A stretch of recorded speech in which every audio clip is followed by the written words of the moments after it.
Thank you all so very much for joining us here for the El Paso History Radio Show, airing in this pre-recorded episode here on News Radio 690 KTSM. I'm your host, Andrew J. Polk. There's a lot of ways to listen to the show, but of course today, when this is airing, is May 21st, 2022, and we are marking a bit of modern history, commemorating both a big change happening in El Paso broadcasting, as well as the many changes that have been seen in the medium and in personal experience over the years. You can, of course, find us on air, online, live streaming on KTSMradio.com, and with the full video that we have up on the El Paso History Radio Show Facebook page and YouTube channel, as well as our Facebook page, Remember in El Paso When, our our partners there. And this is, of course, the place where we say Texas history begins in El Paso. And we do have a history moment commentary today at the top of hour 2 from documentary filmmaker Jackson Polk. Today he talks about heritage tourism, its potential impact in the region, and more. So our guest today here is Kevin Lovell, the general manager for KVIA-TV. Thank you very much for joining us today. Hey, thanks, Andrew.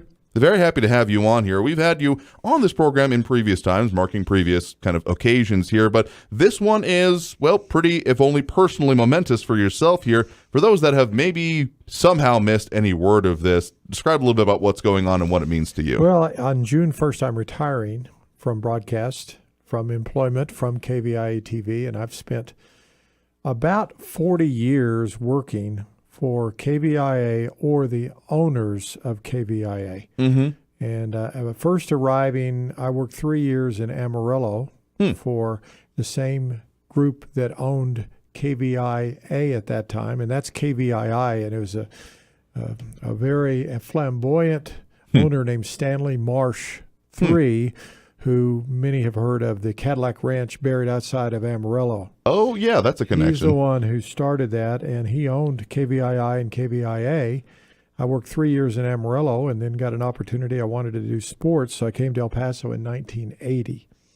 And short of 2 years in San Antonio in the early 90s as a news reporter at Ken's TV, I've been at El Paso raising my family for all these years, and added all up again, a total of 40 years for the ownership of KVIA. So it's momentous in a couple of areas. I think primarily is that essentially no one retires from a television station. People leave. They go do other things, as you have. You were a KVIA employee, a very fine one, a news reporter, MMJ. They find different walks of life, whether they go into teaching or some go to law school or they go into marketing or public relations or whatever. But TV is just so frenetic and relentless, and the turnover and the change of ownerships and this and that, it does lead most everyone to fall by the wayside. And so KVIA signed on the air in 1956. And I've been here since 80, and I've tabulated as best I can know the total number of people that have retired from KVIA, and I will be number 7. Wow. That's it. And that's a very successful TV station. But even, for example, Gary Warner is the only other retiree who had a primary news background. Everyone else who retired was in engineering or other walks of life in the station or sales. So news is one that really churns people out because you've got the relentless pace and pressure. And I spent so many years in news, and then I stepped over to become a news director at KVI ABC 7. And then in the last now almost 23 years, I've been general manager. And general manager for 23 years consecutively, that is unprecedented in El Paso. And I'm not patting myself on the back. That's just a fact because of the constant churn. And I'm presently, I've been told by the Texas Association of Broadcasters, I'm the longest serving consecutively general manager in the state of Texas. So at 23 years, people have moved on to other walks of life, and so I think that's why it's rather remarkable. And I tie together multi-generations of KVIA employees starting in 1980. So we have that's really a Gary Warner era with people like Stevie Carpenter, who anchored. There was Tama Allgood. Fred Albers was there with me in that era, and we had John Fawcett and Jim Gamble. And I mean, these people moved on and are in Jim Gamble's case, unfortunately, he died prematurely of not too many years ago. And then we have a new generation, which I designate as the Gary Warner, Suzanne Michaels generation. This was a generation that largely was built, the empire was built by Richard Pearson, who became the GM of KVIA some point in the mid to late 80s. And he led KVIA out of the doldrums. We were a number 3 station at that. In that era, you had public stations and 3, ABC, CBS, NBC. The big 3, yep. The big 3. And Richard was hired around the mid-'80s, and he really led KVIA to prominence. And Gary Warner was part of that machine. And as I said, John Fawcett and Gamble and Fred Albers and Jeff Lindbergh and all the people that made KVIA great. I guess I'll go ahead and finish the story. Yeah. And so in 1991, well, I ended up in the late 80s kind of having I wouldn't say midlife crisis. It was about 10 years into my career.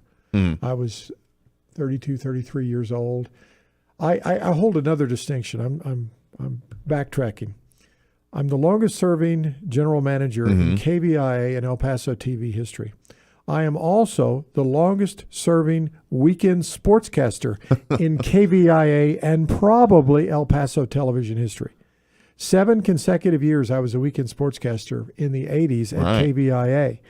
And that's Fred Albers was the sports director. So I have that long tenure there as well. But after that kind of ran its course, it was time to move on to help support my family. I went and got a master's degree at UTEP, started teaching part-time at the community college in UTEP.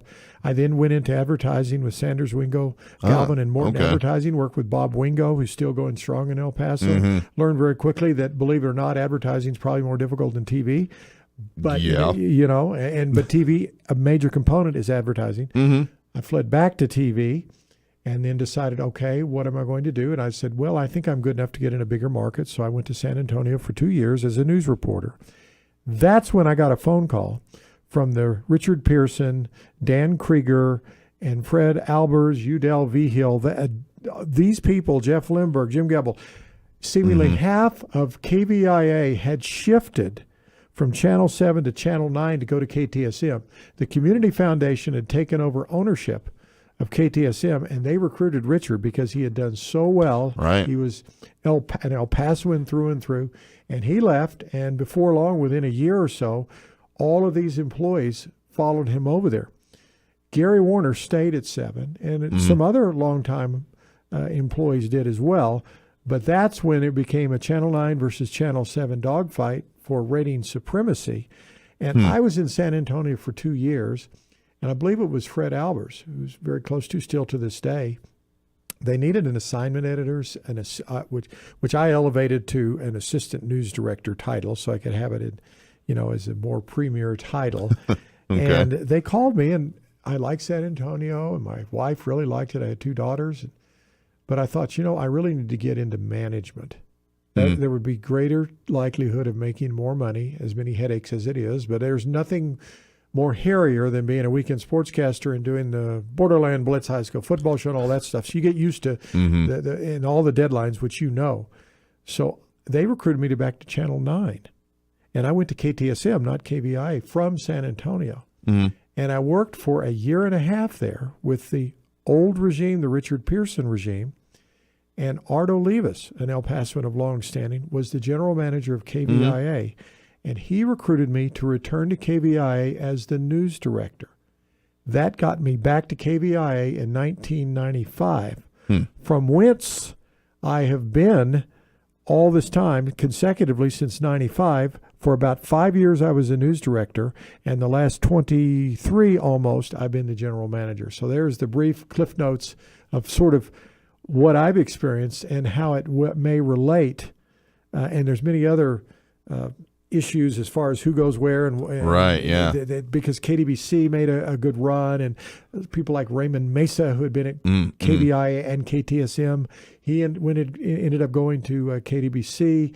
Estela Casas was recruited from KDBC to go to KVIA by Art Olivas, and it was Dan Krieger ultimately left KTSM to go to KDBC. And Dan is very synonymous. He was the news director at KVIA. He was a station manager at KTSM, and then the news director or station manager, I'm not sure, at KDBC. But we've had, all this competition. It goes on even in recent era. And if you turn on the television station right now in El Paso and you switch channels, there is no question, that KVIA for several decades is the true iconic legacy station. Because if you turn on, let's say, KFOX, all right, you see Robert Olguin, who's a KVI alum. You see John Purvis, who's a KVI alum. For the longest time, they had Lou Romano, who's a KVI alum, I believe just left. Sheldon Dodson, who just left, I believe. He's a KVI alum. So we have our tentacles throughout the market. KTSM has had a host of KVI employees that migrated over there. KFOX, KDBC, as I was saying. So, we've just kind of been going strong as best we can with fierce competition. And I can say it's been fun and a challenge throughout. I think it could be excused having a little bit of bias in that era, but also the proof is in the pudding. And I mean, you've got some things that people will be seeing on air as we get towards, again, as you mentioned, your retirement and the transition that is coming with it, that will attest to that, among other things. We actually have a short clip here that may be a little bit of a nostalgia bomb for some people out here, but we're just going to pop it up here real quick because I find it fascinating. I've been, if I can be considered an amateur historian in anything, it's been in El Paso's broadcast history. So seeing things like this, I find very informative here. So you can see the video, but we'll also have the audio up from it over on the radio, but on our social media, you'll be able to see this playing. Back-to-back titles. They also want to see our tape of what happened with the episode that followed. The Big West Conference says it will not take action against Neil McCarthy. It's designed, of course, to give girls a chance not only. So we've got just some of the previous faces there, and there's one specific clip we'll play a little bit later from it here because it's the real fascinating part of it, I do believe. So we'll play that a little bit later in the program here. But again, joining us in studio right now is Kevin Lovell, current and soon to be outgoing general manager of KVIA. I got to giggle. I'm sorry, Andrew. I live it. I breathe it. You do. Technical snafus, issues always happen. I saw you before the program, line it up, cue it up, get it all ready, and then it's not there. Another thing, it's just the way it goes. I've seen that. That's why I've had many sleepless nights, and now I kind of laugh about it for all these many years, because if it can go wrong, it will go wrong. Yeah, that's very true here. So we'll get that restarted here and playing more on our audio here. So, but again, joining us in studio, Kevin Lovell, current general manager, talking about his history and the differences in broadcast that he's seen. So we're going to go ahead and take that break right now. Coming out of this break, we'll be talking more about that history, more of the remembrances. This is a pre-recorded episode, but we will take, of course, those comments over on social media, perhaps pop them up while we're doing this replay. So stay tuned for more of the El Paso History Radio Show here on News Radio 690 KTSM. You are listening to a break in our Facebook streaming of the El Paso History Radio Show, which airs live on KTSM AM 690 in El Paso, Texas, and live right here now on our El Paso History Radio Show page on Facebook.com.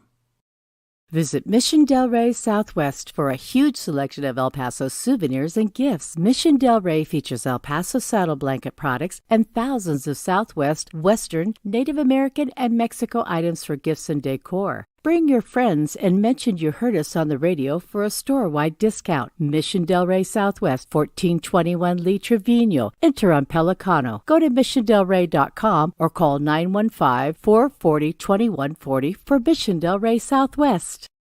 This radio show is now streaming on the Facebook page Remember in El Paso When, run by Barbara Given-Baney. We still archive the audio of these radio shows on ephistory.com, and you can go there online and find our radio shows for the last several years. Go to ephistory.com and access the El Paso History Radio Show archives for every Saturday radio show back to early 2016. Many retired El Paso area homeowners don't know where to begin when it comes to downsizing and selling their home. Patrick Tuttle and his Legacy Home team follow a proven process to help retired homeowners sell faster and for more money. Call Patrick Tuttle at 915-588-1850 today and get your home sold faster and for more money. That's Patrick Tuttle at 915-588-1850. Call him today. El Paso History TV is now available for free on YouTube.com. Take a look at recent ABC 7 news reports by Bernie Sargent on El Paso History TV about Waco tanks, the Franklin Mountains, Concordia Cemetery, and more. The YouTube channel also has more than 100 videos about El Paso history with lectures, documentaries, and various history clips. Go to youtube.com/El Paso History TV and find out how Texas history begins in El Paso. Monterey Asset Management is proud to sponsor the El Paso History Show. If you're tired of the ups and downs of the stock market, maybe you should invest in real estate. Monterey Asset manages apartments in El Paso and helps investors buy, hold, and sell property. See the new website, m1ep.com, m1ep.com. To learn more about the many benefits and long-term appreciation of investing in real estate, call Certified Property Manager Ray Baca, 915-592-4549, 592-4549. Here's the deal. When you combine State Farm home and auto insurance, you save an average of $889. State Farm agent Ralph Dickerson is ready to help you combine home and auto and save here in El Paso. Call 915-581-0000 today. Like a good neighbor, State Farm is there. Average annual per household savings based on a 2019 national survey by State Farm of new policyholders who reported savings by switching to State Farm.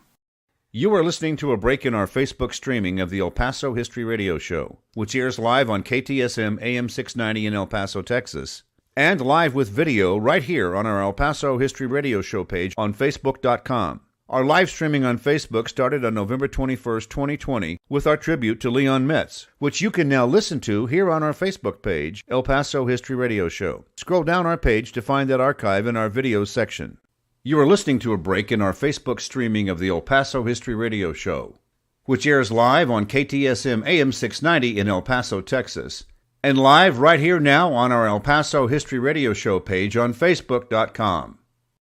Visit Mission Del Rey Southwest for a huge selection of El Paso souvenirs and gifts. Mission Del Rey features El Paso saddle blanket products and thousands of Southwest, Western, Native American, and Mexico items for gifts and decor. Bring your friends and mention you heard us on the radio for a store-wide discount. Mission Del Rey Southwest, 1421 Lee Trevino. Enter on Pelicano. Go to missiondelrey.com or call 915-440-2140 for Mission Del Rey Southwest. This radio show is now streaming on the... We are, of course, the El Paso History Radio Show on Facebook. You can go there for our weekly promo announcements on the topics of the program each week and find us in the many ways we are on social media these days, including our YouTube channel, youtube.com/El Paso History TV, which beyond this broadcast, which you can also tune in live over there and comment on, you can also find all of our previous broadcasts as well as many of the previous programs we have put on, including the couple decades worth of El Paso Gold documentary series going on, including, just as a relevant topic for today, the ABC7 series we did on El Paso History TV, including Bernie Sargent there. So again, joined here in studio, we do of course have Kevin Lovell, the current and soon to be retiring general manager of KVIA. Thank you very much for joining us here in studio today. Thanks, Andrew. Happy to have you along here to talk about these things. So, because we got a lot of stuff going on here, one other thing we don't want to remind about our sponsors, Pepe's Restaurant in Canutillo, open for in-house dining at 6761 Donovan Drive. You can call Pepe's at 915-877-2152, home of the Juan and only margarita. We won't be headed out there today, but they've got great food any day of the week, so make sure to go and find them again, 6761 Donovan Drive and 915-877-2152. Here. So, Kevin, we were talking a little bit before the break about your scope of history and span of time there in the various broadcast roles, and as a good way to demonstrate it, we have actually part of a clip that you're all going to be doing is, well, part of the commemoration of all of this stuff here. So again, people want to see this over on our social media, Facebook, YouTube, Twitter, and Twitch.tv under El Paso History or Andrew J. Polk. They can find us on here. This may, again, bring up some memories for some here. In their parents' footsteps.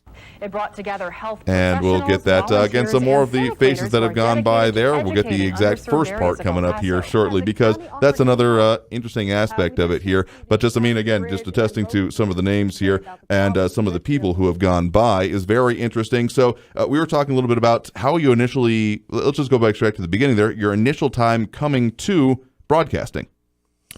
Well, I wanted to be, as many who enter the industry wanted to be, a sportscaster. Mm-hmm. I grew up in the Panhandle in a little town called Dalhart, and then went to college in Nacogdoches at Stephen F. Austin State University. They had trees. I played a lot of golf. They had water, and they had warm winters. And then I migrated and started my career in Amarillo, and then spent almost my entire career in Amarillo 3 years, and then in El Paso for some 40 years. And so it's been quite a run, and I've done a lot of different things in television broadcasts, as everyone is required to do. Mm-hmm. Yeah, wearing many different hats is more than a little bit of the standard order of the day, I feel, for people here. So you just found yourself kind of, I guess, was sports always the main focus for you? Well, early on, but it's never really gotten out of my blood. I to this day, I shot 17 consecutive years of sideline video of Texas, Oklahoma, because I wanted to, and I also provided that content to KVIA, and it would, that particular game has ferocious emotion surrounding it. It's at the State Fair of Texas, so every October for 17 consecutive years until COVID set me back one year, I did that. So I've assisted and helped out in sports, but that's not my job. I left sports behind in like 1986 or 7, and I do it just kind of an avocation. My vocation, of course, been general manager for 23 years, news director 5 years before that, and people say, do you miss sports? Yes, but I'm still very much involved in it.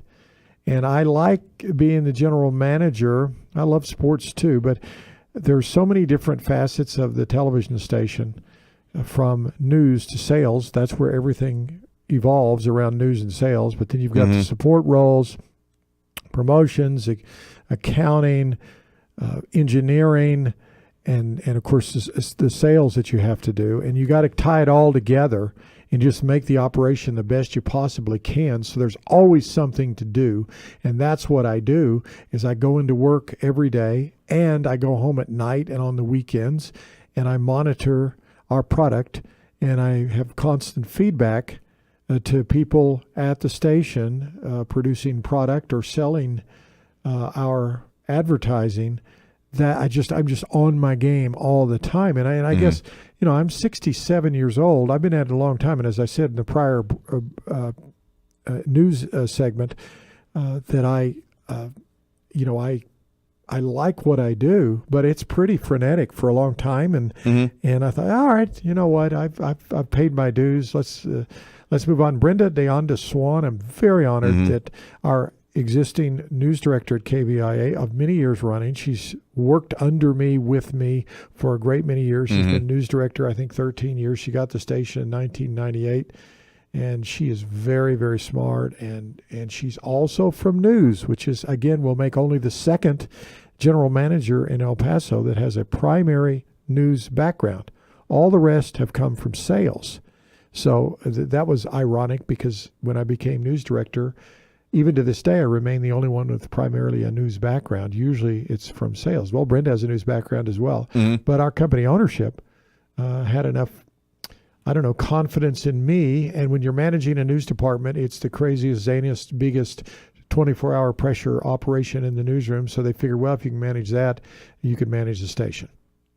I mean, there's certain cross-application of skills here, but there's a whole lot more that goes into it. So we got to take that next break here already at the bottom of the hour. But coming out of this, we'll talk more about the changes, the scope and span of your experience involved with this. Again, joined here in studio by Kevin Lovell, current general manager of KVIA-TV, talking on the occasion of his pending retirement here coming up at the end of the month here. So stay tuned for more of the El Paso History Radio Show here on News Radio 690 KTSM.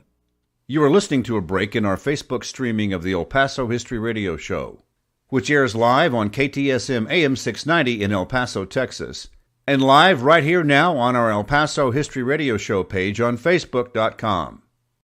Visit Mission Del Rey Southwest for a huge selection of El Paso souvenirs and gifts. Mission Del Rey features El Paso saddle blanket products and thousands of Southwest, Western, Native American, and Mexico items for gifts and decor. Bring your friends and mention you heard us on the radio for a store-wide discount. Mission Del Rey Southwest, 1421 Lee Trevino. Enter on Pelicano. Go to missiondelrey.com or call 915-440-2140 for Mission Del Rey Southwest.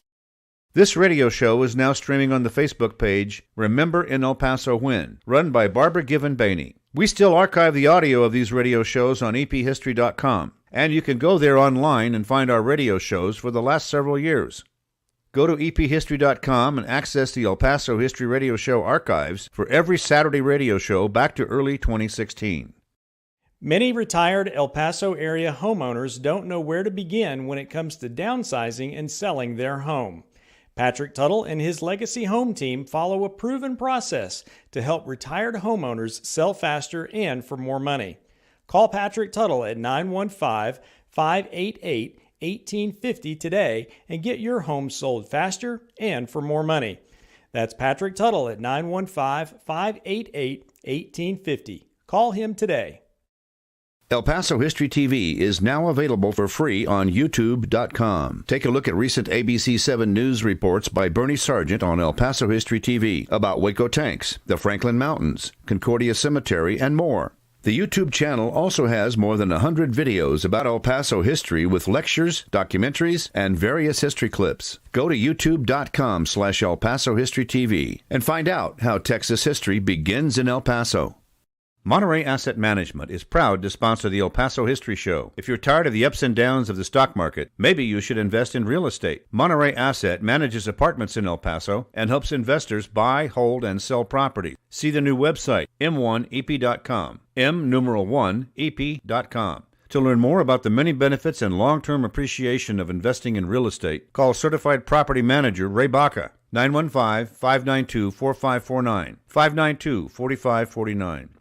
Here's the deal. When you combine State Farm home and auto insurance, you save an average of $889. State Farm agent Ralph Dickerson is ready to help you combine home and auto and save here in El Paso.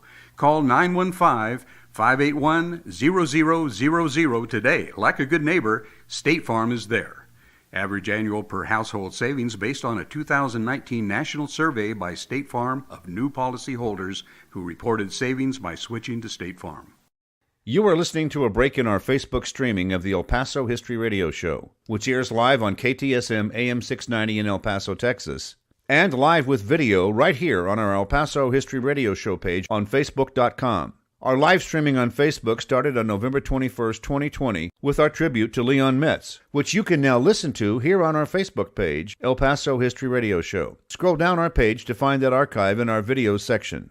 You are listening to a break in our Facebook streaming of the El Paso History Radio Show, which airs live on KTSM AM 690 in El Paso, Texas, and live right here now on our El Paso History Radio Show page on Facebook.com. Visit Mission Del Rey Southwest for a huge selection of El Paso souvenirs and gifts. Mission Del Rey features El Paso saddle blanket products and thousands of Southwest, Western, Native American, and Mexico items for gifts and decor. Bring your friends and mention you heard us on the radio for a store-wide discount. Mission Del Rey Southwest, 1421 Lee Trevino. Enter on Pelicano. Go to missiondelrey.com or call 915-440-2140 for Mission Del Rey Southwest. This radio show is now streaming on the Facebook page, Remember in El Paso When, run by Barbara Given Bainey. We still archive the audio of these radio shows on ephistory.com, and you can go there online and find our radio shows for the last several years. Go to ephistory.com and access the El Paso History Radio Show archives for every Saturday radio show back to early 2016. Many retired El Paso area homeowners don't know where to begin when it comes to downsizing and selling their home. Patrick Tuttle and his Legacy Home team follow a proven process to help retired homeowners sell faster and for more money. Call Patrick Tuttle at 915-588-1850 today and get your home sold faster and for more money. That's Patrick Tuttle at 915-588-1850. Call him today. El Paso History TV is now available for free on YouTube.com. Take a look at recent ABC 7 news reports by Bernie Sargent on El Paso History TV about Waco tanks, the Franklin Mountains, Concordia Cemetery, and more. The YouTube channel also has more than 100 videos about El Paso history with lectures, documentaries, and various history clips. Go to youtube.com/El Paso History TV and find out how Texas history begins in El Paso. Monterey Asset Management is proud to sponsor the El Paso History Show. If you're tired of the ups and downs of the stock market, maybe you should invest in real estate. Monterey Asset manages apartments in El Paso and helps investors buy, hold, and sell property. See the new website, m1ep.com, m1ep.com. To learn more about the many benefits and long-term appreciation of investing in real estate, call Certified Property Manager Ray Baca, 915-592-4549, 592-4549. Here's the deal. When you combine State Farm home and auto insurance, you save an average of $889. State Farm agent Ralph Dickerson is ready to help you combine home and auto and save here in El Paso. Call 915-581-0000 today. Like a good neighbor, State Farm is there. Average annual per household savings based on a 2019 national survey. Welcome back here to the El Paso History Radio Show, airing in this pre-recorded episode on News Radio 690 KTSM. If you're, of course, joining us over on the social media, you'll be seeing the playback there as well. Maybe not be exactly in time with our on-air because different level of breaks here, but all of it can be found in the many ways that we are online and airing these days. Want to talk about some of our partners, of course, and talking about local history and topics. Make sure to go and check out celebrationofourmountains.org, celebrationofourmountains.org, because they have a lot of field trips out there, a lot of geology topics, a lot of ways to very directly experience, well, part of our physical history here in the borderland. Coming up a little bit later this month, or actually next month, they're going to be having a Sunspot Observatory tour and a whole lot more, including right at the end of the month, continuing their Useful Plant series out at Artavino's Desert Crossing, so be sure to go and find them there. And, of course, want to mention something else going on today, as a matter of fact, that there is the El Paso Train Show that's going to be going on throughout the rest of the day till 5 p.m. today out there at 801 South Hawkins at the Freeport-McMoran Copper Refinery Park. Again, 801 South Hawkins, and again, started at 9 a.m., going until 5 p.m. today, and put out there by, again, some of our great partners in history as well. I mean, I've heard them talking about that last week, so go and check them out there, 801 South Hawkins at the Freeport-McMoran Copper Refinery Park. But in the meantime, we are, of course, joined here in studio by Kevin Lovell, the general manager of KVIA-TV, talking about some of the history that you have directly experienced in the time of broadcasting. So over the course of your whole career being in broadcasting, seen a lot of changes there. I mean, some of the interesting things that have even just I've seen the change of. You mean I did spend my time over there at KVIA as well for about 4 years in a reporter, MMJ, and anchor role here. And one of the real more physical aspects of history I encountered was the still use of, not for outgoing calls, but for routing of calls of a rotary telephone. I do recall here the thing about just the physical historical infrastructure here, because I mean it was in place since that facility was around and therefore still found a useful life in the modern realm. But the changes that you've seen over the years, even just the technological aspects, to take that as an example, must have been pretty significant. Well, when it started was at the very tail end of film. Oh, really? We shot 16 millimeter film. And you got to go back again. This is in the late 70s. Mm-hmm. And when the transition, and that was done in Amarillo, not El Paso. And not only did you have to shoot the film, you had to process it, and you had to go in the dark. First, you had to mix all the chemicals, and which was challenging. And then you had to turn the lights off. You had to thread the film, just like people that did work with film know. And that was just a cataclysmic change when we went from there to 3/4 inch video, which was very heavy camera and a deck that you put over the other shoulder, and you lug this stuff around, and it was extremely heavy. Then they got to smaller formats like Beta and DVC Pro, and eventually everything migrated now to the digital format where you have these little cards. Yeah. The cameras are lighter. The cameras are actually much less expensive, and as a matter of fact, the video that can be shot on cell phones is high quality. It's fine. Yeah. People shoot entire stories. I know reporters that will shoot entire stories on cell phone, and it looks fine. And the viewer is so accustomed to it. The viewer is seeing so much YouTube video through the years and all. So if it's grainy or scratchy or whatever, they don't care anymore. You want sometimes to be pristine and beautiful and crystal clear and the very best quality. Other times you just jam it out. And as long as you're conveying the news, the information, the format has changed, but the interest in the viewer to know what's going on never ceases.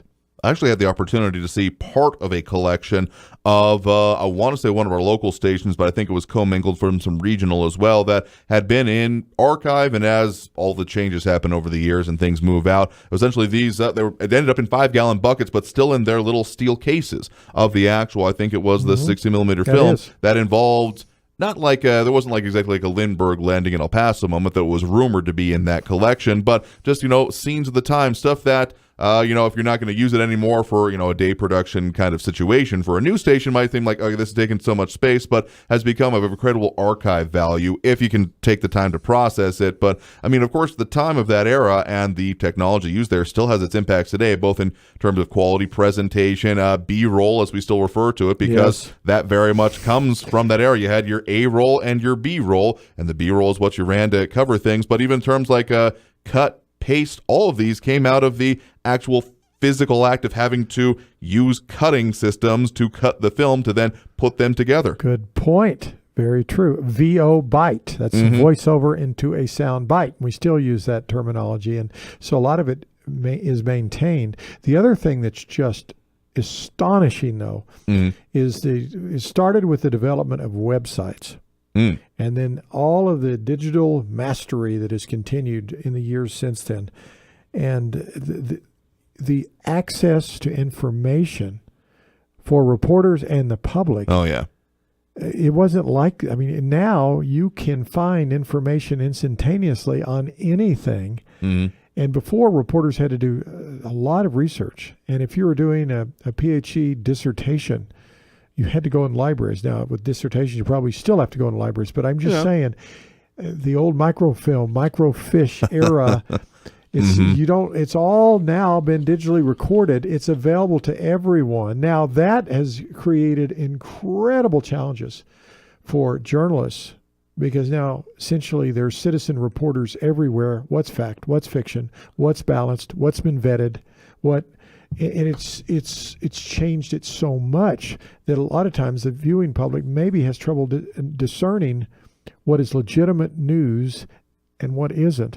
And even at the national level, everything is so polarized. You can ask most people in the community, and they'll be able to identify, you name a network, and they're going to say which way they are slanted. So they don't believe that it's balanced. That's the one hallmark. That is the one great thing about local media. Local media is perceived to be, and is, in my view, still balanced and fair. And there's an attempt to show both sides of the story locally. And you remember, you were at KVIA and ABC7, and you have to do it. You have to give the other altering viewpoint. You don't want to be an activist journalist, which you see so much on social media and in a national scope. So we police that all of the time to try to balance things out and make our reporting as fair as possible. It's a challenge, but you must be conscious of it all the time. It's interesting you mentioned there, that the barrier to entry essentially has been lowered, both in terms of people doing it on their own, but also in what can be put out there. Because, in this era with the phrase that has come around, fake news, it used to take quite a lot of technology and infrastructure to be able to produce it. And now in this modern era, when you can put up a website and say literally anything you want on the internet, it has now become more incumbent on individuals to be able to discern and divine, which has had myriad impacts within both globally and within our specific society. But it's interesting you bring up there, because accountability to the community has always been one of the most important parts of, local reporting, local journalism in general here. Because, I got more than a few calls, and still do in this program, of people saying, oh, that was great, or no, that was total bunk, or why are you talking about this and not about this? That kind of feedback, that loop that you don't get once you start getting to more statewide or national levels, I find still to be very important here. And I'm sure that has been a very important part throughout the span of the career we're talking about here. True. And the news and the news talk that you produce, Andrew, your afternoon daily program, the El Paso Radio History Show. Now, of course, the Radio History Show, by its very nature, is not as controversial as the topics that you must address on a regular basis. But you do it in a traditional manner. Most of the news talk, or the talk that you hear on the radio, on satellite radio, on television cable at night, it's slanted. And people tend to migrate to that which they believe in and like. Well, here in El Paso, I really believe there's a genuine effort to balance things out. Everyone tries to tell both sides. And I think that's so important, and I salute you for doing that in your role as a news talk radio host. No, I appreciate that. You're a little bit out of our focus for today, but I appreciate it nonetheless here as we're talking about many of the aspects that have changed over the years. So just to kind of put a pin in this point, then when it comes to what you've seen in those changes, I mean, there have always been questions and concerns about, accuracy of reporting. This is nothing new to the modern era, even if it does seem to have gone on faster. Just from your perspective of the history, then, is this, the phrase you said there, such a divisive time, does this feel like, from your perspective over the decades of having done this, like it is something completely out of what has happened before? It is, but you can find reputable journalism and reporting that is so-called mainstream. It's out there. You just have to search for it. Many times it's hidden behind a paywall. And now if you want to get the El Paso Times or Diario, or you still have to pay. If the Dallas Morning News, you name it, Wall Street Journal, USA Today, you've got to pay for it. Now, stories get posted everywhere online, individual stories, but you don't, again, that's an individual story. You're not getting the balance of the full perspective that you would get in a traditional newspaper or online source.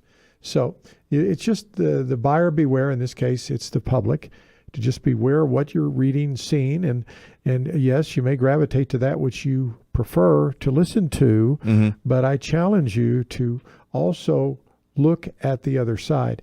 I still, and I subscribe to two newspapers that I read the Times every day. I read the Las Cruces Sun News. I finally moved to the digital versions. I received for many years the USA Today and the Wall Street Journal. Wall Street Journal in El Paso stopped producing the printed version. Right. So now I have to see that online. I prefer the printed version. I still get my USA Today. My point is that USA Today's slant is entirely different than the Wall Street Journal slant, but I consume from all varieties of news sources to try to get a balanced perspective. I mean, that's something that is, I think, an important skill here. But again, we're talking with Kevin Lovell right now, current general manager and soon to be retiring there at KVIA-TV, talking about his span of career and history there. So we got to take that next break right now. Coming out of this break, we will play that clip that we have that may again be a nostalgia bomb for some here. So stay tuned for more on the El Paso History Radio Show here on News Radio 690 KTSM. You are listening to a break in our Facebook streaming of the El Paso History Radio Show, which airs live on KTSM AM 690 in El Paso, Texas, and live right here now on our El Paso History Radio Show page on Facebook.com.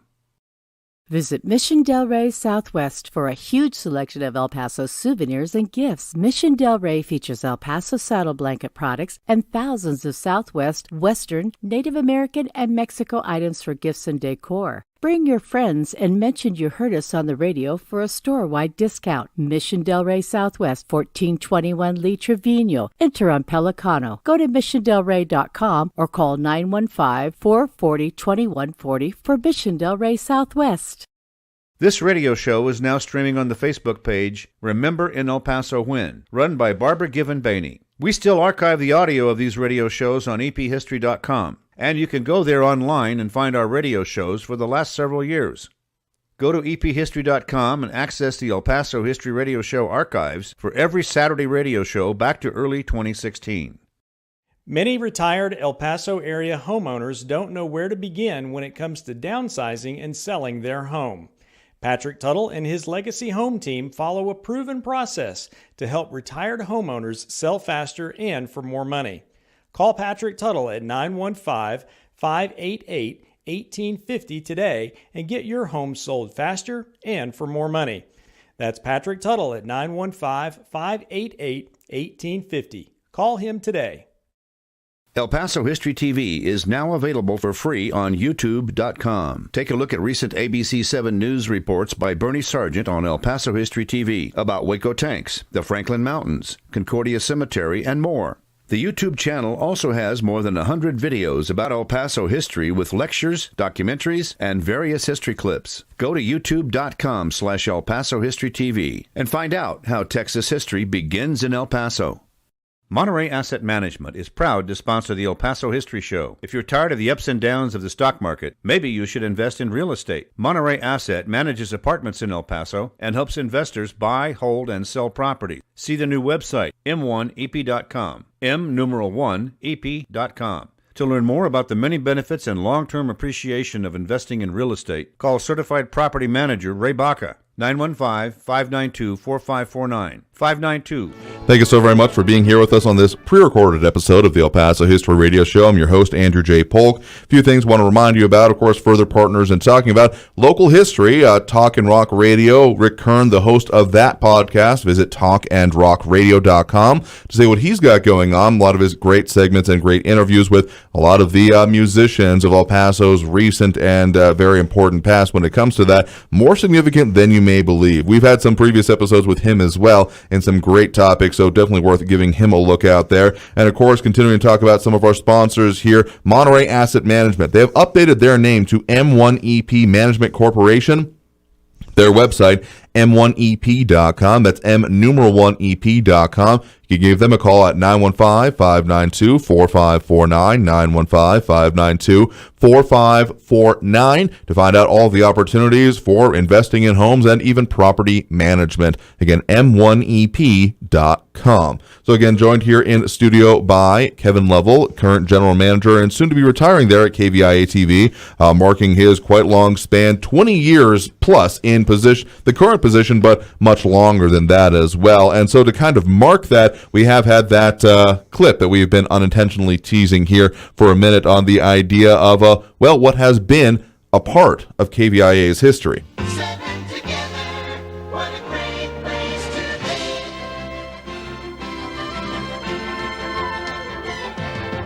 Live from the KVIA-TV Telecommunications Center, this is the most watched early newscast in West Texas and southern New Mexico with Suzanne Michaels, Gary Warner, John Fawcett with weather, and Fred Albers on sports.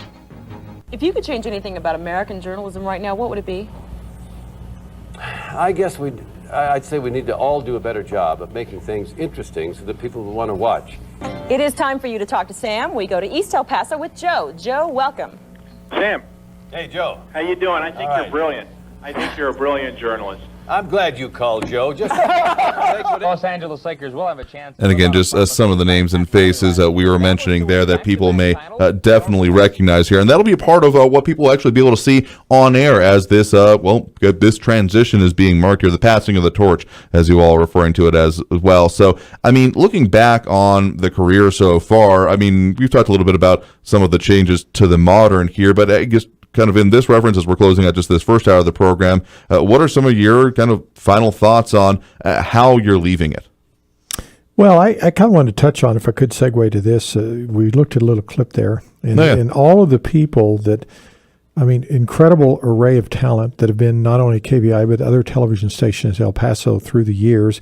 Many have gone on to network level jobs. And we have Alex Perez, who's ABC network news correspondent, who spent time at KVIA. We have anchors in Dallas and Chicago, and we've had reporters in Los Angeles and Cincinnati. You just go on. People that have chosen to move on to bigger markets and have been able to make better income, but they still look back very fondly on their experience at KVIA. I don't remember anybody leaving El Paso and say, I didn't like it.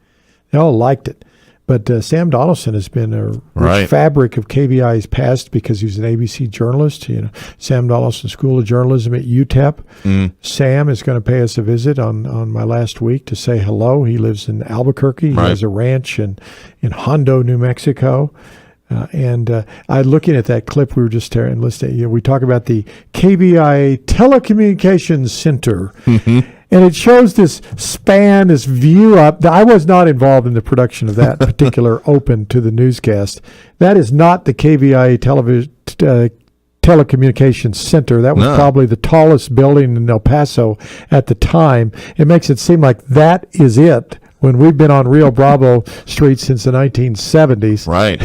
So, a little. Now this is way back in the 80s, but I'll tell you what, you don't get any more real than Gary Warner and Suzanne Michaels and Fred Albers and John Fawcett. And again, all are long since gone, and we now have Stephanie Valle and Eric Elkin and Doppler Dave Spielman and Adrian Ochoa doing sports, and really talented people that are dedicated to the craft. A great many of them from El Paso, producing the best product they can. Absolutely. So we'll have to talk more about that and the history we're discussing here with Kevin Lovell, again, General Manager, soon to be retired from KVIA-TV. So again, we'll be back with more on the El Paso History Radio Show in the second hour to talk more about this, including a history moment. So stay tuned for more on that after this break. You are listening to a break in our Facebook streaming of the El Paso History Radio Show, which airs live on KTSM AM 690 in El Paso, Texas, and live right here now on our El Paso History Radio Show page on Facebook.com.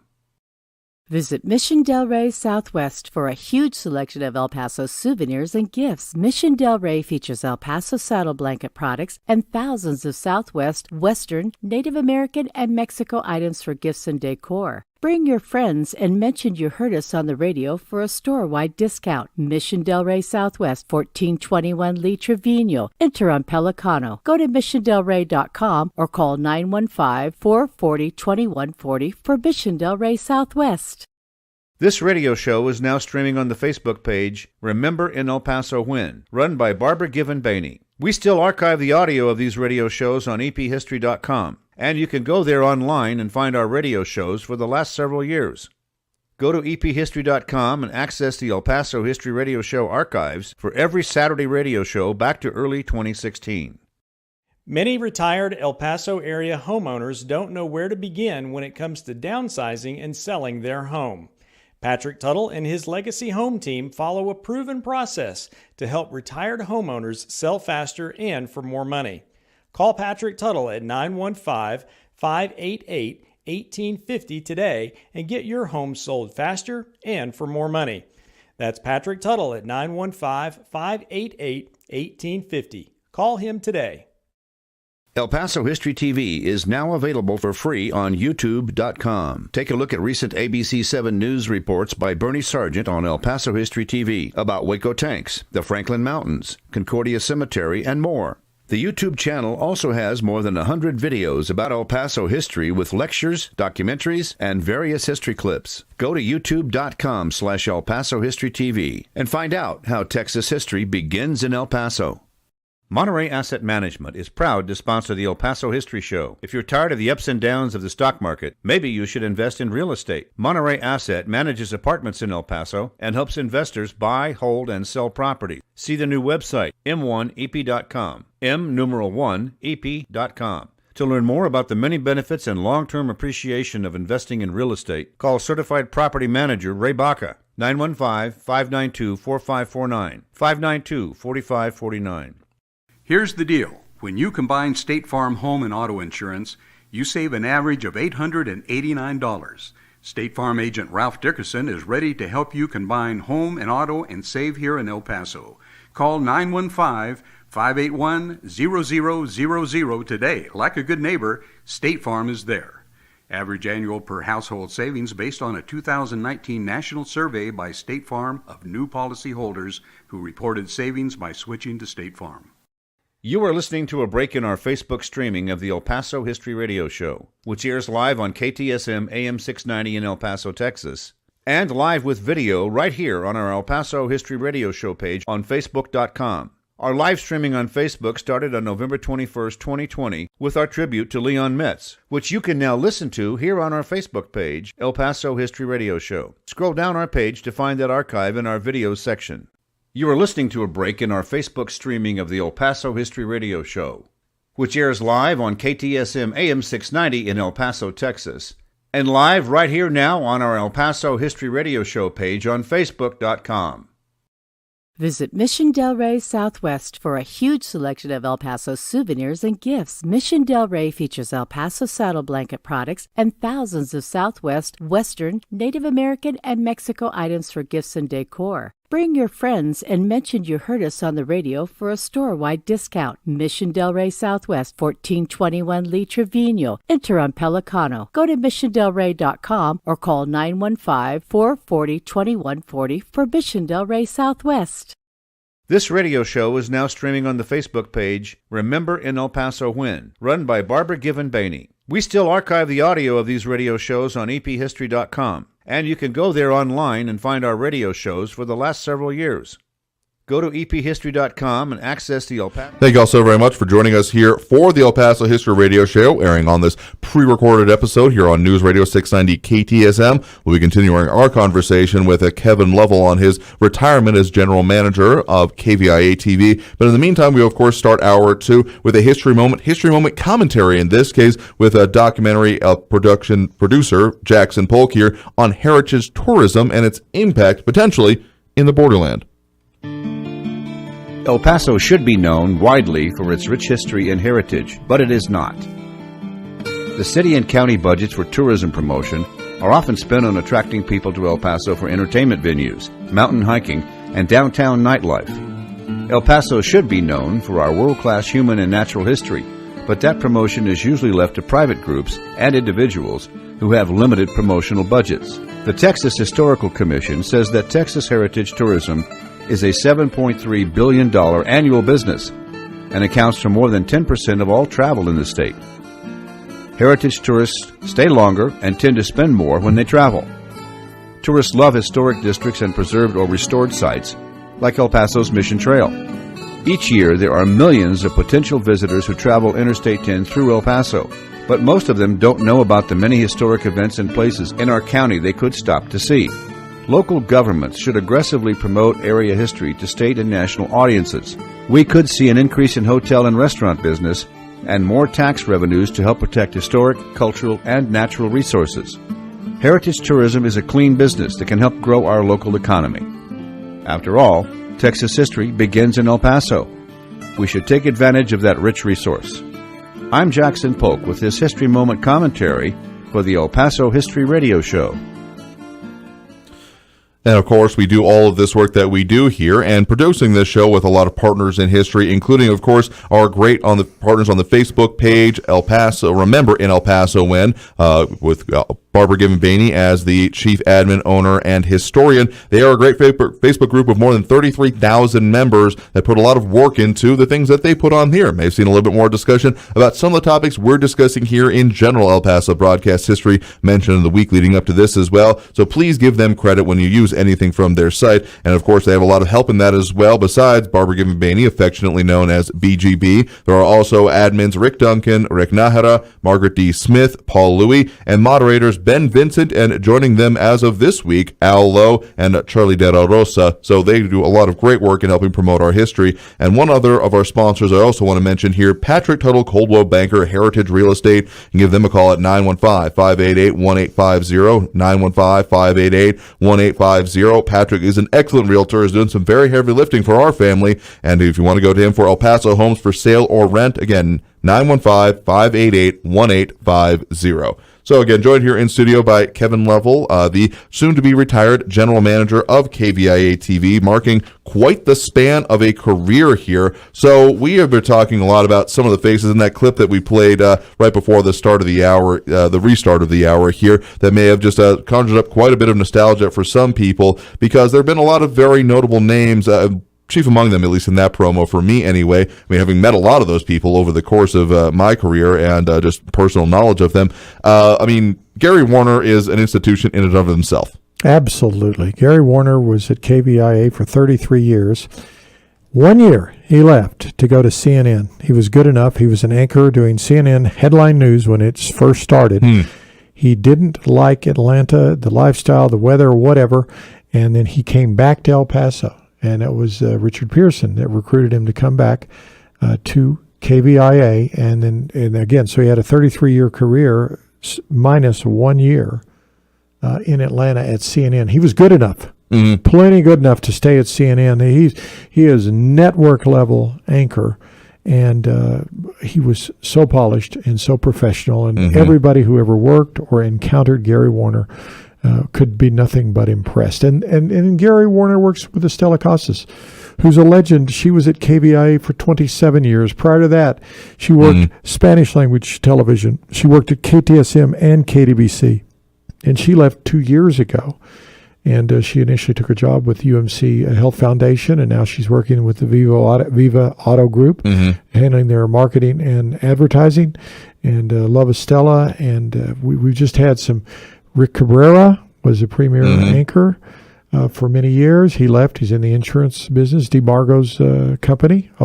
Dee is now retired. His son Don runs the insurance company. And then I think about Hillary Florin, who's been doing Good Morning El Paso for almost a quarter century, as beautiful and vivacious as ever.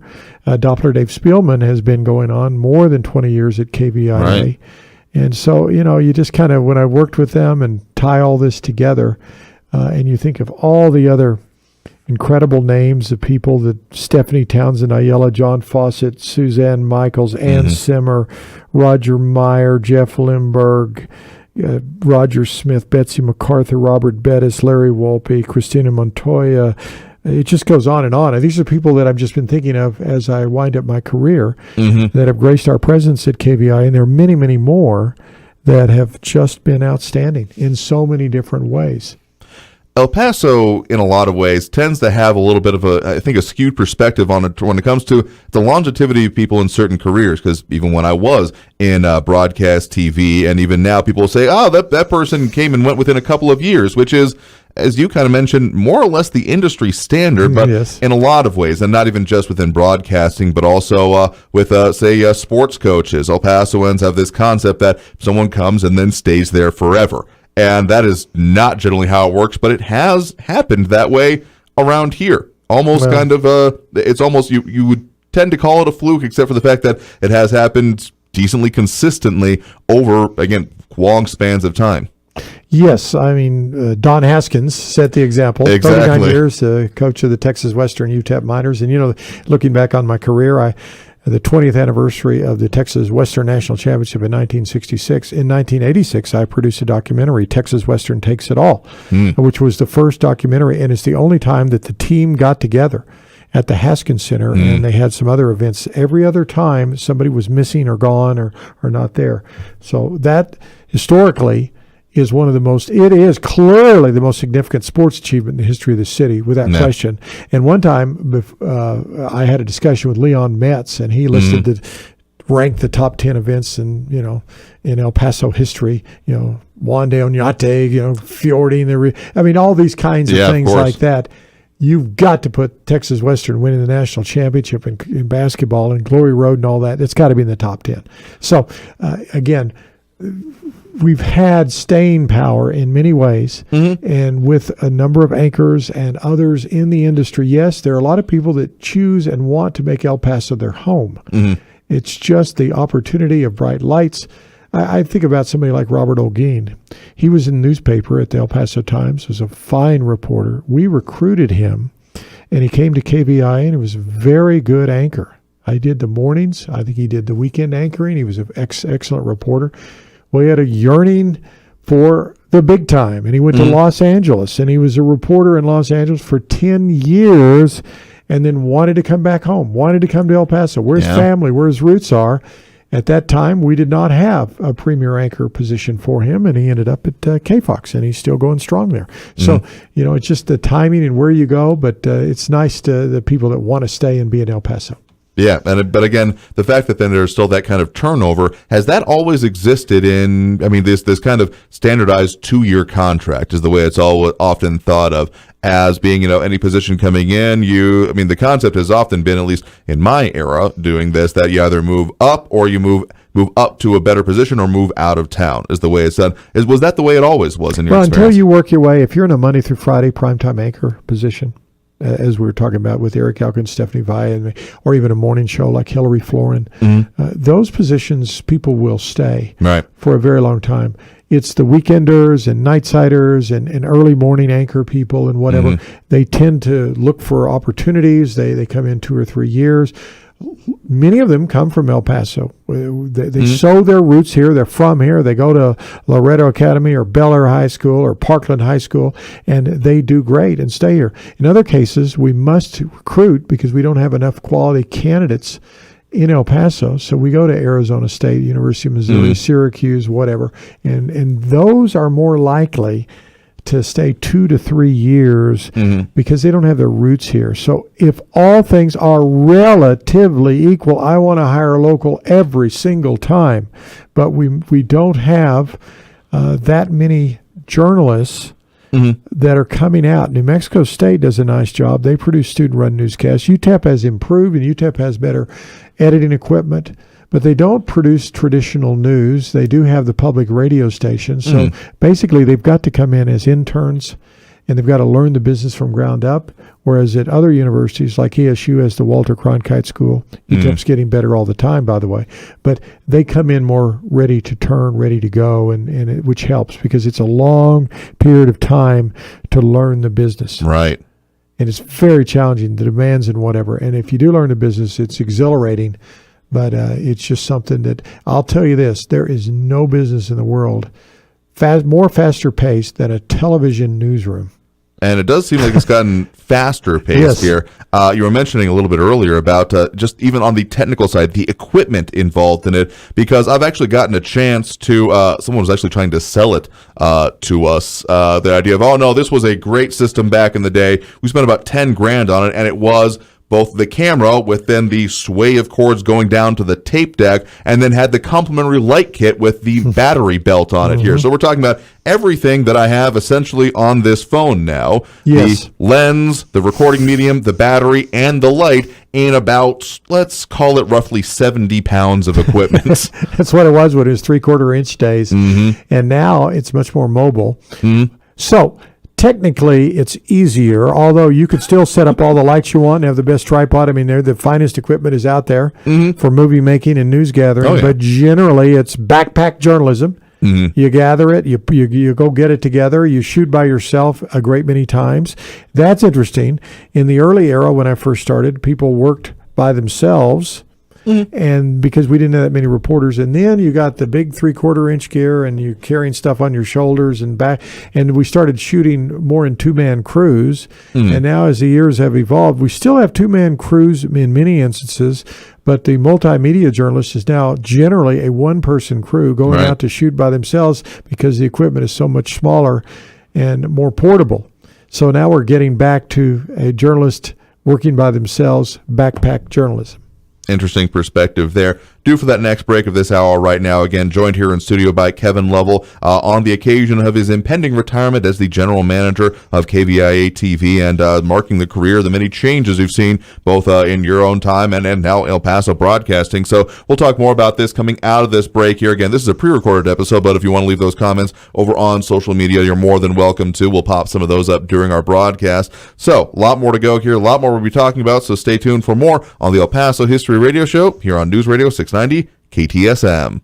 You are listening to a break in our Facebook streaming of the El Paso History Radio Show, which airs live on KTSM AM 690 in El Paso, Texas, and live right here now on our El Paso History Radio Show page on Facebook.com. Visit Mission Del Rey Southwest for a huge selection of El Paso souvenirs and gifts. Mission Del Rey features El Paso saddle blanket products and thousands of Southwest, Western, Native American, and Mexico items for gifts and decor. Bring your friends and mention you heard us on the radio for a store-wide discount. Mission Del Rey Southwest, 1421 Lee Trevino. Enter on Pelicano. Go to missiondelrey.com or call 915-440-2140 for Mission Del Rey Southwest. This radio show is now streaming on the Facebook page Remember in El Paso When, run by Barbara Given Bainey. We still archive the audio of these radio shows on ephistory.com. And you can go there online and find our radio shows for the last several years. Go to ephistory.com and access the El Paso History Radio Show archives for every Saturday radio show back to early 2016. Many retired El Paso area homeowners don't know where to begin when it comes to downsizing and selling their home. Patrick Tuttle and his Legacy Home team follow a proven process to help retired homeowners sell faster and for more money. Call Patrick Tuttle at 915-588-1850 today and get your home sold faster and for more money. That's Patrick Tuttle at 915-588-1850. Call him today. El Paso History TV is now available for free on YouTube.com. Take a look at recent ABC 7 news reports by Bernie Sargent on El Paso History TV about Waco tanks, the Franklin Mountains, Concordia Cemetery, and more. The YouTube channel also has more than 100 videos about El Paso history with lectures, documentaries, and various history clips. Go to youtube.com/El Paso History TV and find out how Texas history begins in El Paso. Monterey Asset Management is proud to sponsor the El Paso History Show. If you're tired of the ups and downs... We are the El Paso History Radio Show, and all the ways that you can find us to tune in. We are streaming this program online on the Facebook page, El Paso History Radio Show. Of course, also on YouTube, Twitter, and Twitch.tv. You can find us there. Also through the iHeartRadio app and over on KTSMradio.com. Tell you a little bit about what we got coming up for you next week on the program. Of course, that will be Memorial Day weekend, and we are going to be marking that by talking about the heroes of Company E, the Patriots from the Barrio, the book by Dave Gutierrez. He'll be joining us by phone that day, talking about some of those aspects, bringing in some of the family members as well of those service members, as well as the new monument that is coming out from the city here. So stay tuned for that here. One more sponsor we, of course, also want to remind you about Mission Del Rey Southwest that has just quite an amazing selection of souvenir gifts, jewelry, and decor, both for yourself and to give away. They have great discounts on some of their items here, but also quite the selection of local products. It's not even just stuff you can put on the wall or sit on or wear in some cases, stuff that you can eat and really literally get the flavor of the Southwest. So if you want to get them, again, find them out at their 12,000 square foot showroom on Lee Trevino. Go to missiondelrey.com for all the details, or give them a call at 915-440-2140. That's 915-440-2140, and mention the El Paso History Radio Show for a discount. Again, missiondelrey.com. Joined here back in studio for this shortish segment here with Kevin Lovell, again, the impending retiring general manager of KVIA-TV. And something interesting that we've been kind of hinting at is the personnel part of it here, because there's been a lot of talk in the modern sense of work and people willing and ability to do so lately in this modern time here. But you've seen a couple of different, I guess, trends throughout your career of how people have even regarded the craft and the career of being a journalist, and particularly on TV. Well, television always had an amazing allure because people like communication. They want to be on TV. They may want to be recognized. They want to deliver the message, etc. And there used to be an inordinate number of applicants for positions, particularly on-air positions, and it's no mas. It's very difficult. The number and pool of candidates coming out of the universities and wanting to go into journalism, but that's the true in almost every walk of life. They're having trouble in virtually every field finding enough candidates and applicants. It's interesting. I was talking to Dr. Richard Lang from Texas Tech Medical School. He heads the medical school just this week on this. I was curious. I said, what about the number of medical and dental school applicants? He goes, that's going through the roof. We have 15 to 20% more applicants than we once did. So in some areas, there are more applicants. But in other areas like broadcast and journalism, there are fewer. And it's somewhat understandable because it's a fast-paced, high-pressure environment. The pay is not particularly good to start. You got to work nights, weekends, whatever. I mean, it's a challenge. It's fun. It's invigorating. You never forget your time in broadcast or journalism, but there aren't as many candidates. So we all have to beat the bushes, so to speak, try to find the good candidates, to try to reach out, to be proactive, because if you just place that blind ad like you used to and expect 100 videotapes to show up, or video reels nowadays, it just doesn't happen like that anymore. Even in the major markets. Really? They do not have, they are scrambling, particularly some positions like producers. They're behind-the-scenes writers. They organize the newscasts.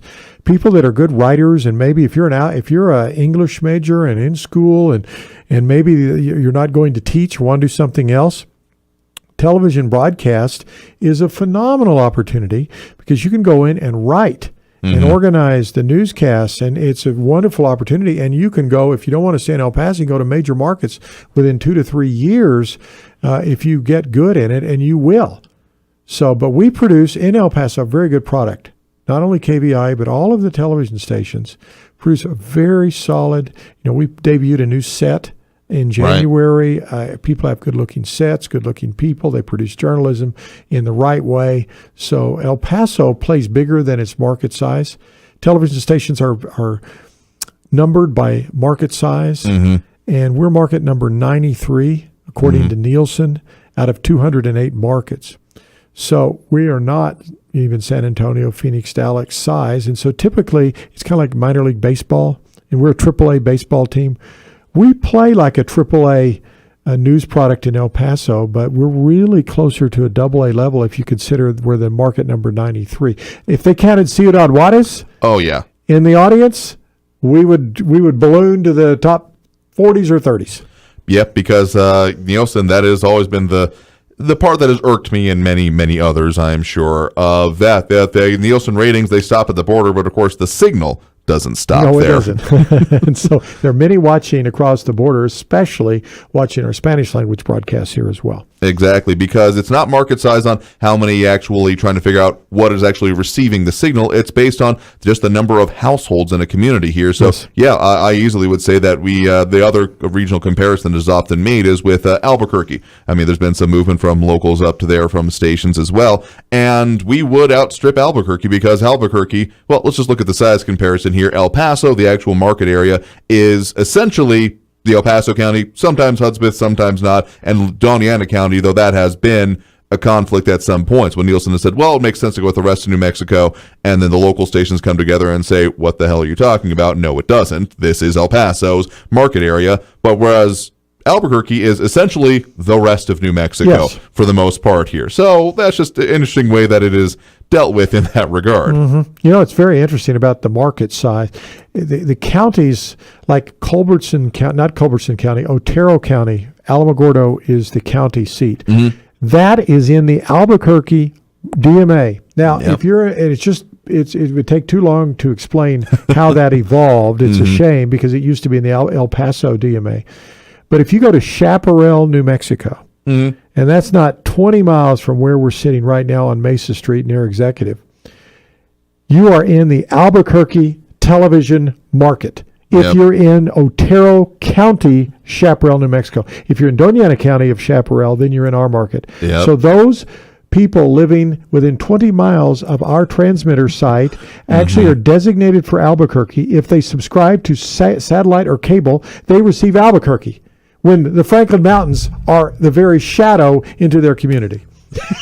Just ever so slightly of a sore point there. Yeah, absolutely, because that's just one of those quirks of how the system works here, because there's not any, say, government agency that regulates these things. I mean, there are certain, like, FCC kind of things, but when it comes to the ratings specifically, this is, it's primarily private companies that are making their decisions on how it works here, and this is why there are sometimes these gripes, grumbles, and cases that come along with it that has happened at previous times, because, again, there, to my understanding, have been attempts previously by Nielsen, as you mentioned, they're one of the premier companies, among others, out there these days, that are trying to say, well, they're, Doña Ana County is in New Mexico, so it should really go with the rest of New Mexico, and it's taken the local station groups banding together to say, no, that does not make sense. Center area, they trade. If you're going to shop and you live in Las Cruces and they don't have the store that you're seeking, you're not going to drive to Albuquerque, you're going to drive to El Paso.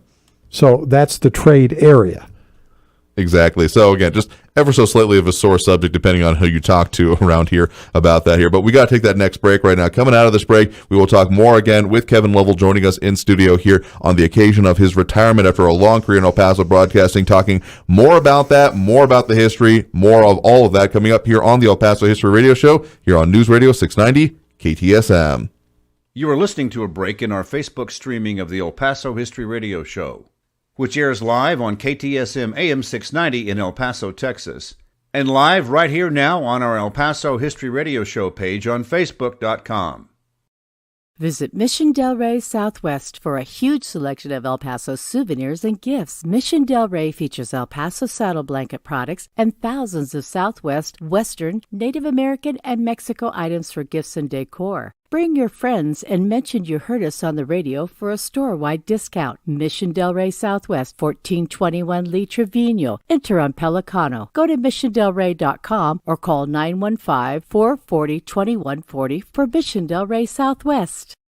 This radio show is now streaming on the Facebook page Remember in El Paso When, run by Barbara Given Bainey. We still archive the audio of these radio shows on ephistory.com, and you can go there online and find our radio shows for the last several years.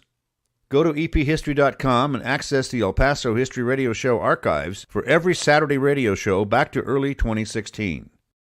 Many retired El Paso area homeowners don't know where to begin when it comes to downsizing and selling their home. Patrick Tuttle and his Legacy Home team follow a proven process to help retired homeowners sell faster and for more money.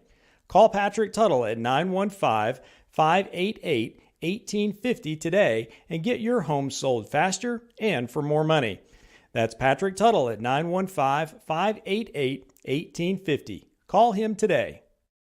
El Paso History TV is now available for free on YouTube.com. Take a look at recent ABC 7 news reports by Bernie Sargent on El Paso History TV about Waco tanks, the Franklin Mountains, Concordia Cemetery, and more. The YouTube channel also has more than 100 videos about El Paso history with lectures, documentaries, and various history clips. Go to youtube.com/El Paso History TV and find out how Texas history begins in El Paso. Monterey Asset Management is proud to sponsor the El Paso History Show. If you're tired of the ups and downs of the stock market, maybe you should invest in real estate. Monterey Asset manages apartments in El Paso and helps investors buy, hold, and sell property. See the new website, m1ep.com, m1ep.com. To learn more about the many benefits and long-term appreciation of investing in real estate, call Certified Property Manager Ray Baca, 915-592-4549, 592-4549. Here's the deal. When you combine State Farm home and auto insurance, you save an average of $889. State Farm agent Ralph Dickerson is ready to help you combine home and auto and save here in El Paso. Call 915-581-0000 today. Like a good neighbor, State Farm is there. Average annual per household savings based on a 2019 national. We are, of course, streaming in all the places we are up online these days. Again, Facebook, YouTube, Twitter, and Twitch, either under the El Paso History Radio Show or Andrew J. Polk is where you can find us, see the full video that we do along with these broadcasts. But if you're tuned with us on air, you're more than welcome to stick around there as well. Just the added benefit of being online with us in those mediums is you can leave your comments. We'll pop up some of those during our replay of this otherwise pre-recorded show here. A couple of things we want to tell you about coming up this week, only in El Paso Inc., El Paso's Business Journal. We'll be focusing up even further on some of those local impactful stories. So to get your delivery of El Paso Inc., make sure to visit online elpasoinc.com, because as El Paso's Business Journal, El Paso Inc. is available for home or business delivery. So make sure to check them out there. A couple other things going on in and around the community. We, of course, want to mention for you that we do, of course, have the El Paso Train Show going on right now. Again, that's going on until 5 p.m. today at 801 South Hawkins at the Freeport McMoran Copper Refinery Port. And if you're wondering about that phrasing there, Freeport, MCMORAN is the name there. Looking forward in kind of the industrial area, but that's where they keep the trains. So that's if you want to visit them there. And also coming up next week, previous guests on the show here, of course, at the Gardner Hotel, marking their 100th anniversary of opening. They're going to be doing some public events coming up May 28th with hotel tours, so you can see it for yourself. If you've never had reason to stay in an hotel at El Paso, if you live here, it's understandable, but getting a sense of the history is certainly a great opportunity to do so here. Again, that's going to be at the Gardner, their public events from 3 to 5 p.m. coming up here on the 28th, and that address there to find them is at 311 East Franklin Avenue in downtown El Paso. But otherwise, in the meantime, of course, joined here continually in studio by Kevin Lovell, talking with him on his occasion of impending retirement from KVIA-TV. So we've talked a lot about some of the people, some of the technology, some of the currents you've seen, but of course, some of the stories that you have seen go by, I'm sure have been significant over the years. I mean, there's been, even just talking about how it's produced as fast paced, it feels like it's gotten faster, but that has not meant that there's been any lack of very important things to focus on over the years, I'm sure. Well, Obviously the biggest story in decades is the horrendous Walmart shooting that we all had to endure, and August we're 3rd, still yes. waiting for the trial and all of the fallout from that. I mean, that story was a type of story that the TV stations covered for hours for the rest of that Saturday. I still remember I was camping in the mountains and totally away from cell phone and everything. And I came driving back into cell phone range as I get back into the Tularosa Basin. And my phone, I had multiple messages and texts and what's going on? And we were already live on the air. So I totally missed, because I was several hours into it because I wasn't coming out until Saturday afternoon. Yeah. And, oh my goodness. And I was trying to drive from Alamogordo to El Paso, and I was listening to the stream, which is amazing you can do nowadays on my phone, and then I'd have to disengage from the stream to call in to try to make observations. Why don't we do this, do that? Even though we have a news director, I still have been very much involved. So that's a story that we'll never forget. And I'd say number 2 was that storm 2006. That's the most significant weather event.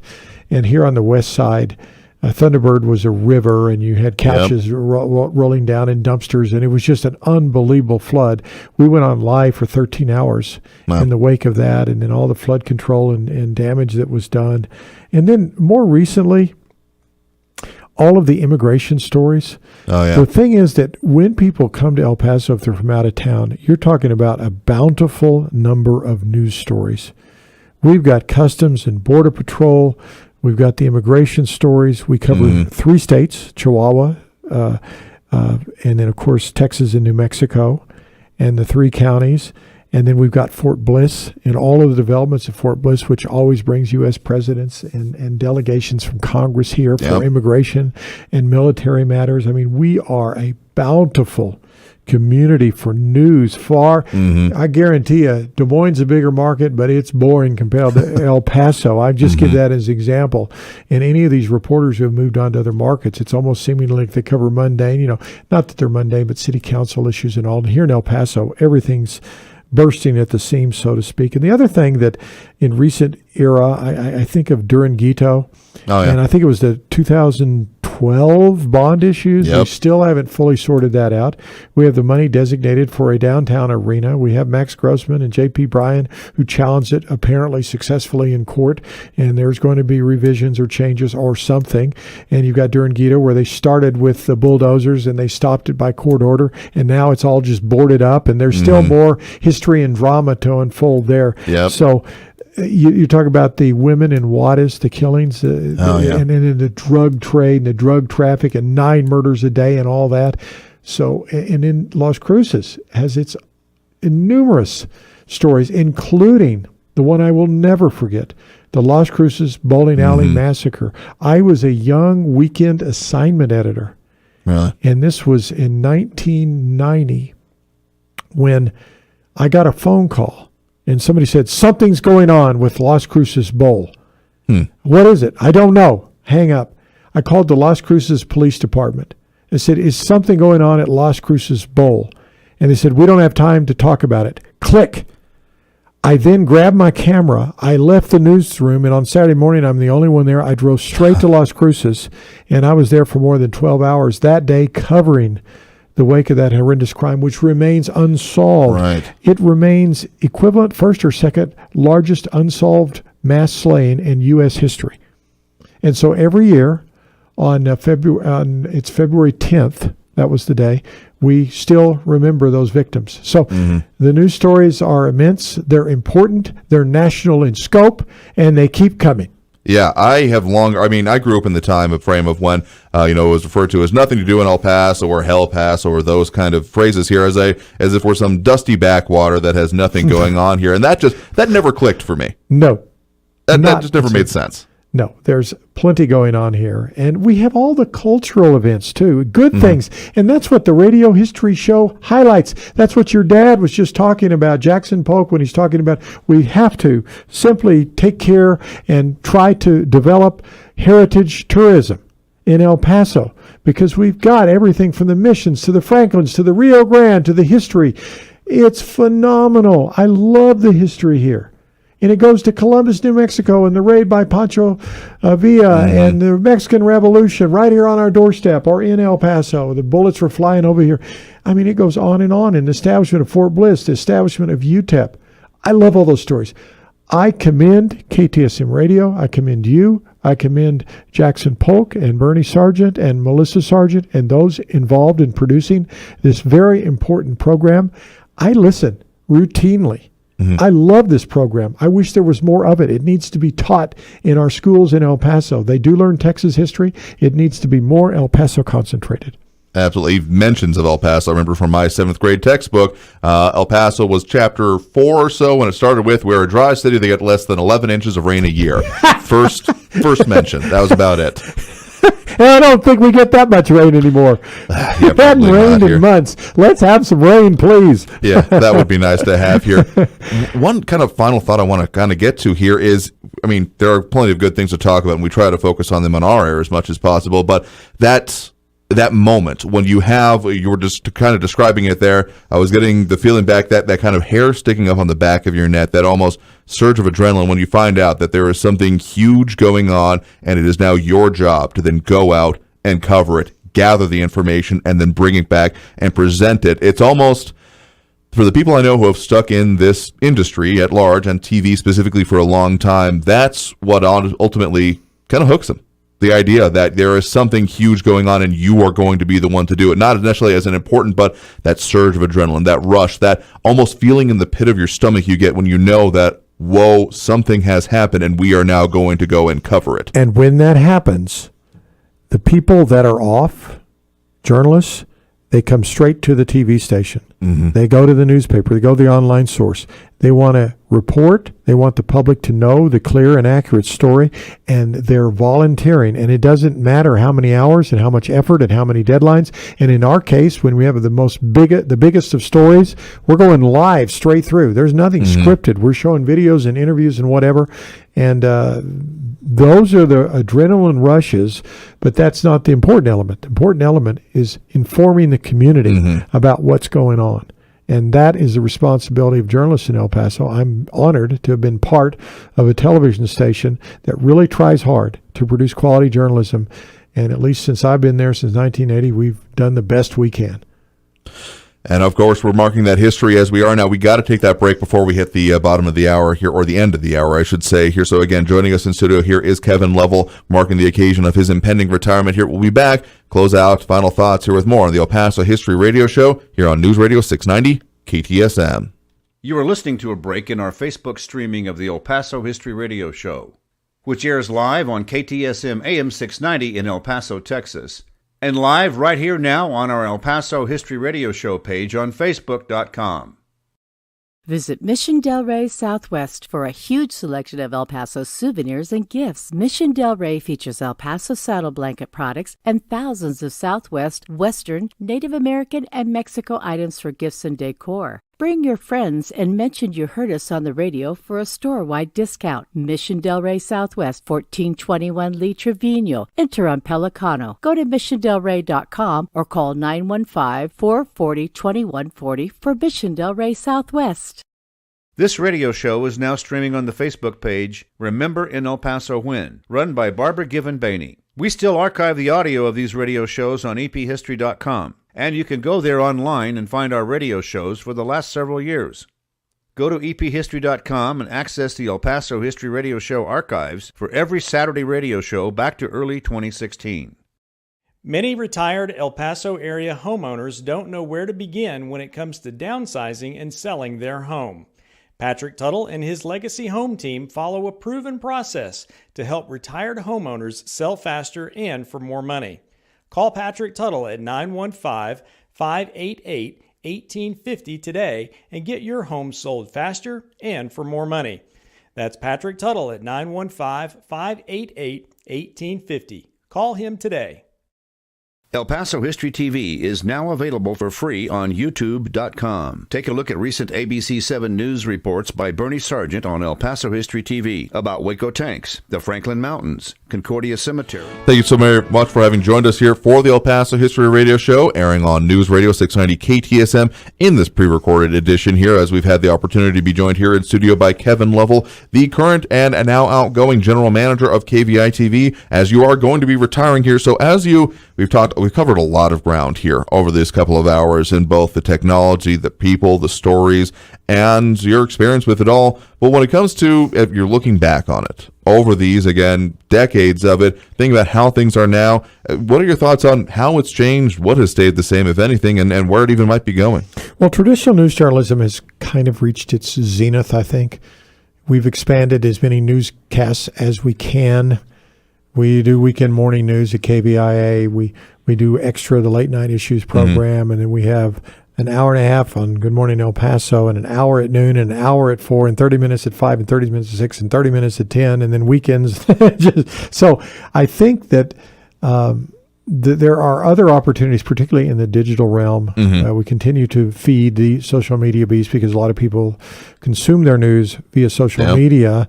Please don't make that your only source. Anyone listening to this radio program right now, that's not their only source because that comes from all directions. But we still provide content online at KVIA.com, as does all legitimate news organizations. So it's there, and it's balanced, and it's vetted, and we do the best job we can. As far as where it's headed with traditional news and traditional television and radio stations, they're hanging in there. Newspapers has really, really struggled. I commend the El Paso Inc. in particular, which has done exceedingly well and continues to do well. I think that's a great vision of the Fentons and what they've been able to accomplish. But you never really know what's going to happen because the change is fast and furious. The one thing about traditional media, it is supported by advertising. Advertisers are great in El Paso in recognizing and understanding that you need to support local media and the content that local media produces. Google doesn't produce any content, doesn't do any good for anybody other than distributing news. So advertisers who advertise on Google or Facebook, they're not supporting local media. And if you're supporting local media, you're getting your content through local media. And local media is only produced and derived from the advertising that we achieve generally with local dollars. So it's vastly and vitally important that local advertisers please continue to support local media so you can get good, solid local information. Absolutely. Not going to find any argument with me on that point. Very much like the idea of supporting as much local as possible, because really if you don't, you're gonna get what you get when it comes out of it here. And if you don't have that local connection to it, I mean, that's why I'm very fortunate to be in the position I am, producing what we do and talking about things the way they are and being able to put on programs like this here. So you going to slow down in your retirement at all? I can't imagine you will. I want to follow up very briefly. Because the owner of we're owned by a family in Missouri. Every other television station, I think radio station in El Paso is owned by major publicly traded conglomerates or private equity firms. We actually have a family that owns. I can pick up the phone. It's kind of nice to have that. And we had a conference call last week, and our president of our entire company, actually the CEO, he said that, the local content you produce, the FCC notices, politicians notice, local consumers of news notice it, the social media companies notice it. It is noticed, it is appreciated, it is necessary. So local content is what drives the information and the fueling of information that people want to get in their communities.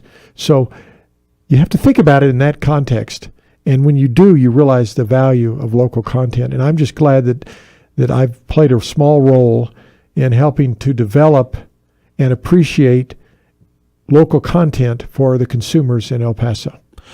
And hopefully continues on even after this transition. Again, as you mentioned, going to be taking into that spot will be the current news director, Brenda Deanda Swan, and you'll have a new news director coming in, right? Yeah, he's just started. His name is Sean Flanagan, has world of experience from many markets around the country. We needed to go out of town to get the type of candidate that had the background that we needed, but he is growing and embracing and loves El Paso, and ABC 7 will be just fine. We've been extremely strong for a long time. We've hired a lot of great people. Many of the great ones have moved on to other walks of life.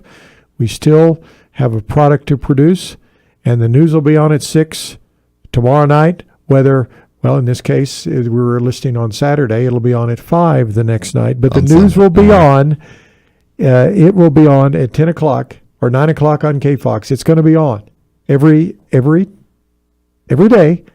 We'll be here, and that's the mission of local broadcasts and journalists, and certainly KVIA-TV. And I'm sure people will be seeing, you'll be having more remembrances, more of these things. Some of that clip we played, that was just a short bit of the full thing that you'll be playing of just that part, and a whole lot more coming out on that. So people should stay tuned to see more of that. June 1st is my actual last day.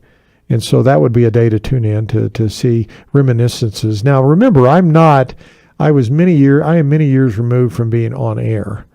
And I'm sort of at the forefront. I've been interviewed. I've been at it for so long. But there are some old clips, like my fruitcake story. I was going to mention the fruitcake story, yeah. And so there may be little snippets of that shown because we resurrect that every Christmas. It was a goofy story I did about a fruitcake that chases me around KVIA. And we all know that we hate fruitcake, but not that story. Fantastic. Well, Kevin Lovell, thank you very much for taking the time to speak with us and Thank you, do Andrew all of J. this here Polk. today. Thank you for presenting this program, El Paso Radio History Show. Very important element in El Paso. Happy to do it and happy to talk about all the things we do. So thank you all for joining us here as well. Again, for this pre-recorded episode, we'll be back with you live next week with more El Paso History Radio Show here on News Radio 690 KTSM. Have a great weekend, y'all.